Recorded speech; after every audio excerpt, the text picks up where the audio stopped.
Hi everyone, welcome to my workshop. It's Ted here from eModels, emodels.co.uk. This episode is about looking in the box at the new build, what I'm going to do on behalf of eModels, and I think you're going to enjoy this one because it's big. You thought the Panzer tank was big? This is big. That's the reason I've started at a different angle. Normally I'd wave my hands over the workbench and introduce you to whatever we're doing, but I've had to do it like this because it's so big it takes up all of the bench. Do you want to see what it is? Come and have a look. Yeah, the camera's still a little bit wobbly because I'm still having to hold it in my hand because I can't quite get it on the camera mount just yet until we really get the box open. Yeah, so from eModels we picked up this model in 1/48 scale. Let's get it in focus, there it goes, 1/48 scale. You wouldn't think that 1/48 scale is too big of a build, but this is my bench and this is the model. It's the Deutsche Kriegsmarine U-boat type 7C U552, and you see it takes up all of the bench, not just some of it, all of it. Now when I got this model, or when I saw this model, I saw it at Telford just last week at the Scale Model World exhibition, and it had only been released about a week, and I saw this model, the prototype, made up on the stand, and it was fantastic. It's a trumpeter kit. It has, see if we can zoom in and keep it in focus for you, it has 1,100 plus parts. It has a length of 1,398.3 millimeters, a beam of 136.9 millimeters.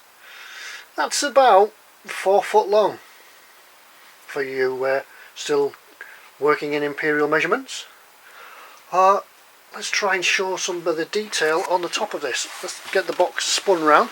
It's been a bit of an epic trying to get this box in my workshop, fighting it past things. Look at the detail and some of the pictures on this. The vessel itself has a complete side made out of clear plastic, so that all the internals are all there and can all be seen. Includes crew. I think there's about 28 figures. All the detail, all of the detail. Sorry about the lights reflecting on it, it's just that big. I'm trying to get it all in for you. And let's turn it around and have a look on the other side. Knocking things over on the bench as I go along. We can put this down. Hang on, I'm struggling. There, that's that laid down. We have here on the side the crew. There's 48 figures made up of different types of crew. Front torpedo tube compartment, the control room, a front soldier's living room, as trumpeter call it, the rear soldier's living room, torpedo crew, artillery operators, the seaborne crew, engine room crew, and on onwards. And look at the detail on this. It's a huge boat, and here we are. Here we can look along at the finished model, the one that was at Telford, with the clear plastic parts on the starboard side, allowing a clear view inside. So this time, unlike the Panzer tank where we built all the detail and put it all together, then put the top on and you can't see it, with this one you can. Right, let's go and get the top off this box and we'll see what it looks like inside. See you in a moment. Okay then, here we are. Here's what's in that big box. As usual, the usual trumpeter type thing where they put everything, all the parts, all the sprues in a box. The things that we've got here, we've got three boxes, three very large boxes. Rear section of the hull, we'll open these in a moment, we'll have a better look. The main hull and the port and starboard sides, with the starboard side being clear. We'll have a look at that in a bit more detail in a moment.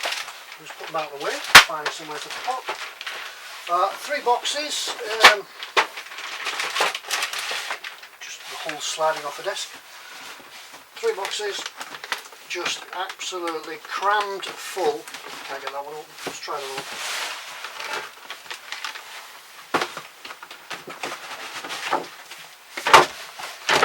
Just crammed full of parts. Look at that. I'll have a look at them as well. Right, I need to get this camera, I'm working this camera closer to the desk each time so you can have a better look. So, see you in a moment. Let's get it done. And welcome back. That's sat down again. Camera a little bit closer to the bench, back to normal, sort of. It's going to be a bit of an epic logistical sort of exercise just to try and fit everything on the bench and work out how you're going to see it when we get through and start this build. Anyway, we'll crack on, we'll have a look at some of the parts, we'll open some of the buckets. I know you don't want to sit through endless looking at each individual sprue, so we'll pick a few highlights and we'll have a look. One of the first things you find when you open the box is the instructions, and it's quite a comprehensive set of instructions as well. There's 64 pages to it. As in the usual trumpeter style, it's all very well illustrated. Everything seems to be numbered. No glaring sort of issues with it. Beginning at the front as usual with a set of pictures of each individual sprue, and as we know that sort of helps us sort of find the individual parts as we go along, and if any bits have fallen off, we can usually find a way of identifying them from the sprue picture. We go up to, we start at A to J1, J2, up to sprue V, X, Y, Z, Z type 6. I'm not quite sure what they are. Looking on there though, there are some torpedoes, and according to the first page where we make the first parts that we make are actually the torpedoes. There's 12 of them to make. So that's it. So that's the instructions. We'll come back in a moment and we'll might need to look at them in a bit more depth if we can't identify one or two of the things we're looking at. Right, that's that. Next is the crew. We've got a full colour call out painting and marking guide for the crew. It tells you here, it references the paint colours for Mr. Hobby, Viero, Model Master, Tamiya and Humbrol, and giving where appropriate the numbers for each individual type of paint depending on what you want to do. There are various apps and computer programs out there that if you don't use any of those colours, you can still convert some of them, but at least it's giving you a grounding and knowing where to start. So there's what do we say, there's a huge number of crew. They're all there. I can't quite think off the top of the head what actual the complement of crew was on this ship. I did read it one somewhere, I can't remember where it is now. Anyway, we'll find it out and talk about that as we go along. So there's the 1/48 scale crew. Some of them look a little bit repetitive, just in different poses. One thing I have noticed about them, we're probably going to depict this boat as it's on a mission with some weathering and things like that. And if these guys are halfway through a mission or just returning from a mission, none of them have got beards.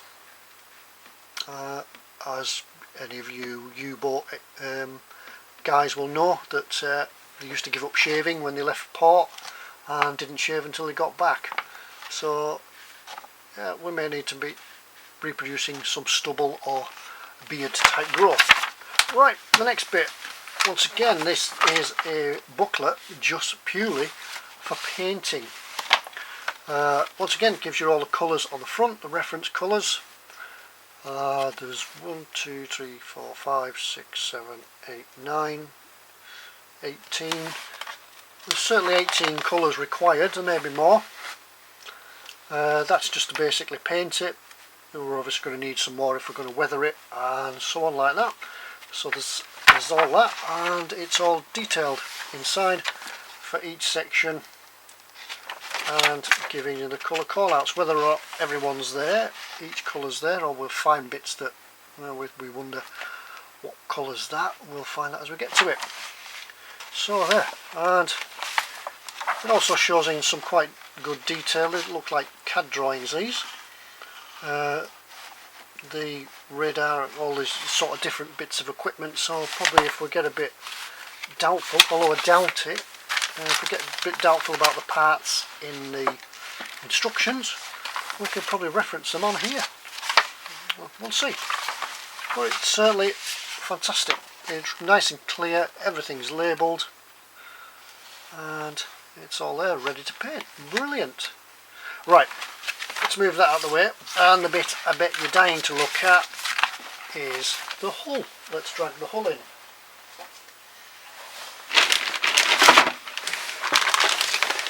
Now we're trying to I'll get as much of this in as I can. This is the hull. It's nicely wrapped in a big plastic bag, which I'm making a lot of noise and you probably can't hear over. So we'll take this out. I actually haven't unwrapped it myself yet, so I don't even know what it looks like. I thought I'd wait and get that pleasure with you. There we go. Now here's the starboard side. Really nicely clear plastic. I'm not sure if these are a couple of injector marks. I don't know if you can quite see them, or they may be part of the hull itself, some valve, some overboard valves or something like that.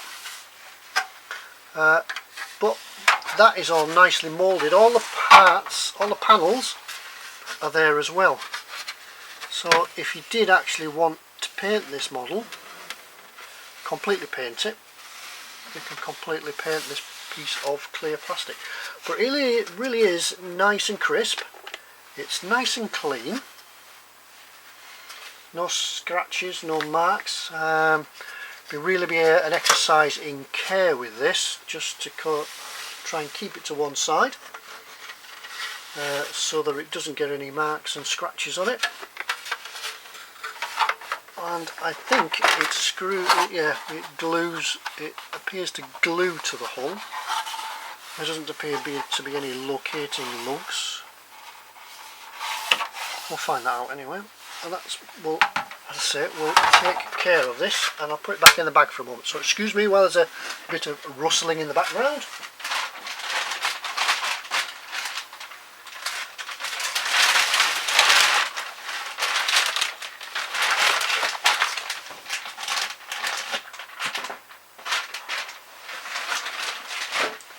Right, put that down safe, otherwise it'll fall over. It's really going to be a big piece if you needed to clear coat that, but the plastic looks really smooth, really clear and clean.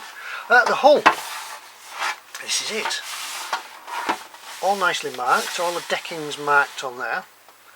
There could be an exercise in patience to cut all these out. Could be an idea, maybe it's a bad idea, we'll think about it. Certainly looking around the other side, turning it around, trying to get it around on the bench. All these freeing ports, I think they need to be cleared out. Just a couple of little notches just on the hull where it's been moulded, but they'll come off and clean up. Certainly I didn't notice any on the other side. There's here what we thought on the other side was ejector marks. It looks like there's a valve or something there, C valve, so that could be what it is on the other side. Some nicely riveted detail. I don't know if you could pick that up, but it's there. Lovely, solid as well. It's certainly a substantial piece of plastic. It's not wibbly, there doesn't, looking along the length of it, it's nice and straight, but yeah, just look at that, beautiful. Yeah, HUGE Trumpeter, you've done yourself proud on that one. That is a solid piece of kit. Now I think the 1/72 scale Revell one is just about the size of this section of hull, so we can see how much bigger this one's going to be. Right, let's put that one out of the way as well.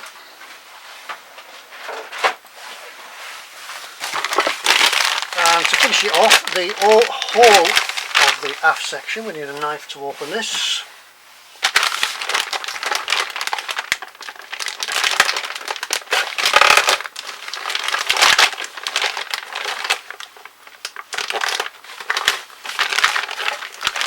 To finish it off, the whole of the aft section is clear. Once again, if you wanted, you could spray half of it. There are a couple of mould marks just there that need to come off. Clearing out the freeing ports on this one might be a little bit different, trying to leave a clear cut as we file them out.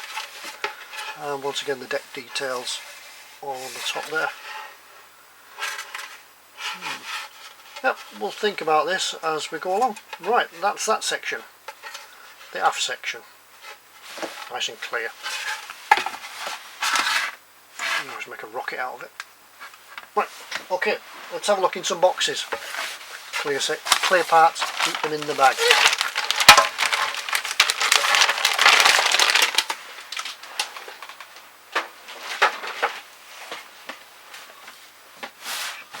Okay, there's 3 big boxes in the kit, and this is box B. What's in this one? Well, I've opened it up and I found that this one contains the crew, or most of the crew anyway. Let's have a look at these guys.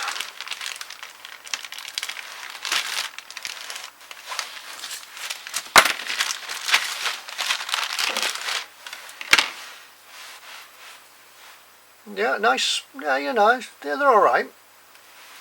I need to up my figure painting skills. I've never been one for figure painting, but I think this is going to be an exercise for myself to learn.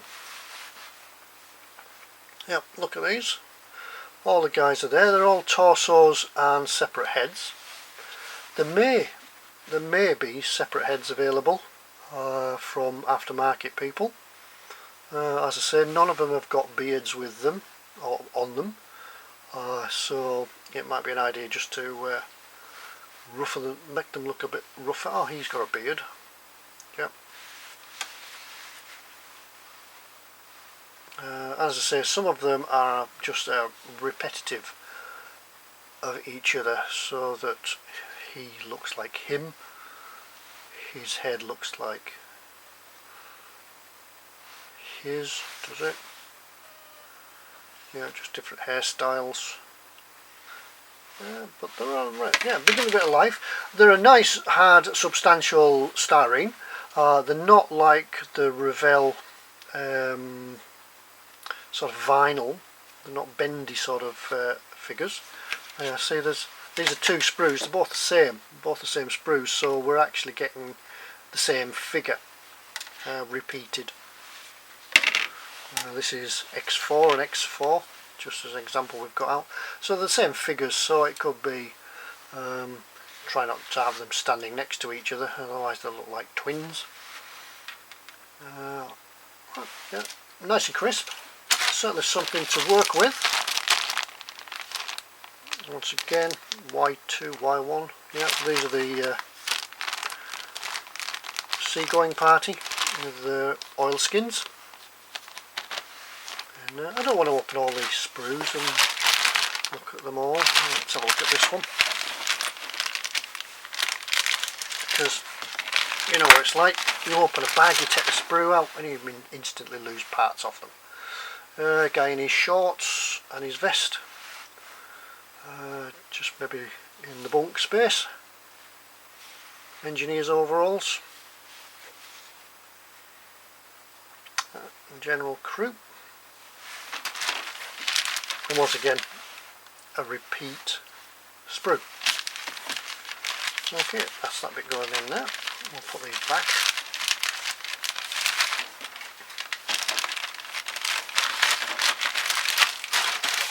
Let's have another look in the box. What else have we got in here? Sections. There's a stand. It comes with a stand, so it'll sit on those at the end. There's the diesel generator. There's the diesel engines. Lots of detail. Looks like we need to build the diesel engines up. That's there.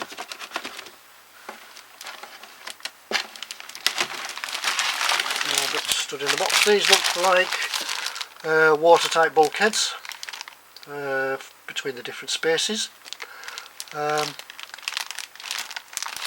it builds up like that. Right, I don't know where they are, so we'll leave them in the bags. But each one looks different. They look nicely cast. These are the backs. These are the fronts, these are the bits that will be seen. Yeah, they look alright. There's the watertight door. This is probably, being so small, I would think that's at either end of the boat, perhaps going into the engine spaces and torpedo rooms. Right, let's put that one, that's back in the box.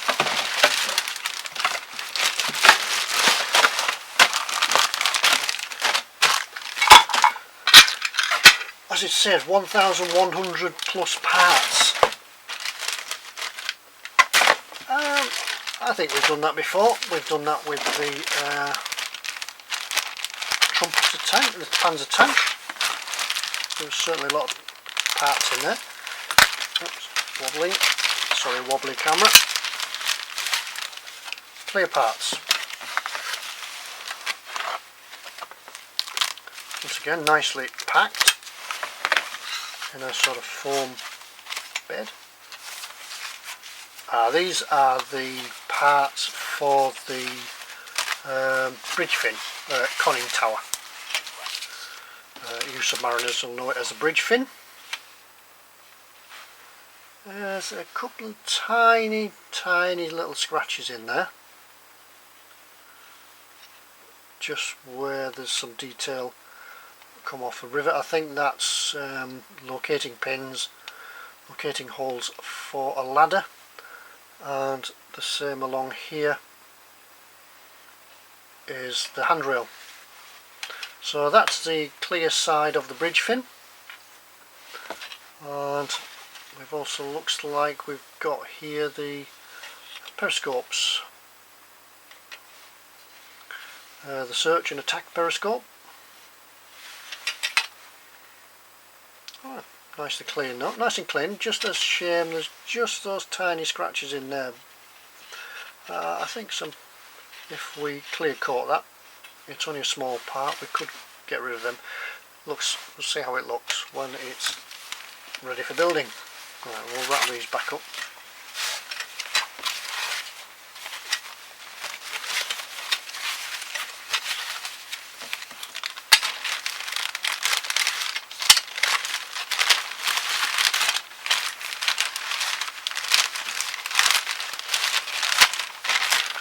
And back in there. I missed the bag with the crew, but never mind, we'll do that after. 2 more boxes, once again both, sorry about that, 2 more boxes, once again both crammed, absolutely crammed full of parts. These are more interior hull sections, lots and lots and lots. Nicely wrapped, nicely bubble wrapped, and I think hiding down here we have some photo etch. I can't work out what everything is yet, but it certainly looks like there's some valve wheels, valve handles on there. Can't work out what the others are. Looks like there's the grating on here for the chase gun. And the decals, as you can see, there's bags on bags of plastic. There's the torpedoes. As I say, it does all look nicely crisp. No immediate signs of pin marks or seam lines.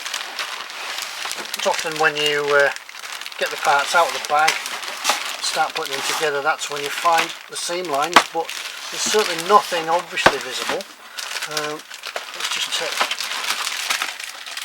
take this one out and have a look at these.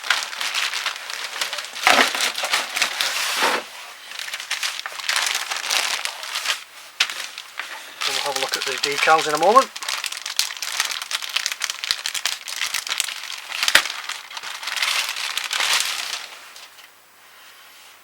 Batteries, these are the batteries.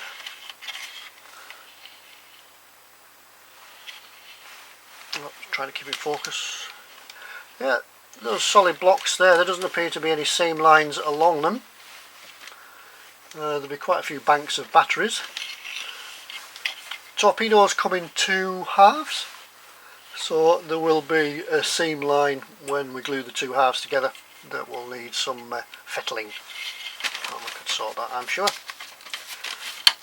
And a very nice touch that they've put some foam across the top with some delicate parts that could get knocked off. Right, put them back in the bag.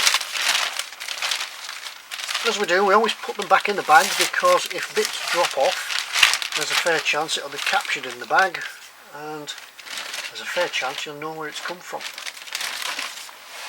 So that's another box.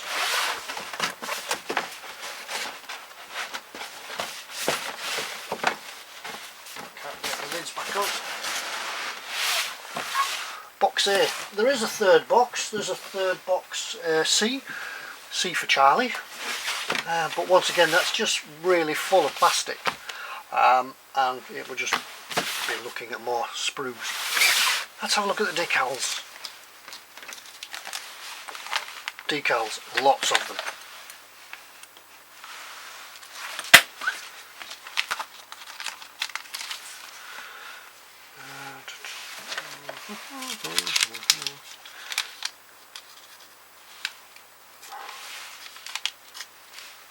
Just cut the protective sheet off, and there we are, some really nice crisp decals. I've never had a problem in the last 3 models that I've built, as you've seen. Never had a problem with the Trumpeter ones. They're really nice and thin. It doesn't appear to be a lot of carrier film on them. There's the insignia for the Red Devil, which is U552's nickname, the Red Devil. Swastika flags, insignia. Obviously the swastika has been removed for various reasons, but looks like there's lots to do in there, and some really tiny decals down here. Where they're going to go, all will become apparent during the build. Obviously looks like part of that one there, looks like part of the radar. Radio sets, loads of stuff. those crosses could fit in there. See what I mean? They look like they're meant to go in there. Whether I'll use the decals for the flags or whether I'll source something else, we'll find out. It's going to take us a long time to do this, but it's going to be a great enjoyable build. Now then, you guys are probably thinking that, blimey, that's a big kit, I'm never going to get that fit. Well, you've already seen how it fits on my bench, and you'll think I'm never going to get that to fit on my own bench. However, looking at the instructions and sitting in bed with my cup of cocoa, I discovered that the whole vessel is built in sections. Each compartment, the torpedo room, the engine room, the control room, the bunk spaces, are all built individually in sections. And it's not until part 68, the very last part of the whole build, when they all come together. Look at that. So you can put this bit away, you can put the hull away, and we can build all these sections one by one, just taking up that much space. Build it, and then it all goes together and becomes the huge 4-foot long vessel right at the very end. And then you've got to convince the other half that you're going to display it somewhere. I'll let you decide that one. I'll just build them. You decide where you're going to put it. But I'm looking forward to this, and I think it's going to be a great build. I know it's going to be a great build, going by the last kits that we've done. The Trumpeter, been a fantastic model. They've been fantastic models, and this one I assume isn't going to be any different. So I'm looking forward to it, and I hope you're going to follow along and keep track of us and watch it as this ship develops and sails out of Skipper Ted's boatyard. And on that note, don't forget to follow along with Skipper Scale Models on Facebook. We see lots of behind the scenes stuff, and follow along and you can become one of Skipper Ted's shipmates. So we'll wrap this up. I'll go and think about what I'm going to do and gather everything together, the paints, the glues, the weathering stuff and everything else, and we'll make a start on the Deutsche Kriegsmarine U-boat Type 7C U552. That one. So until next time, thanks for watching and see you later. Bye now.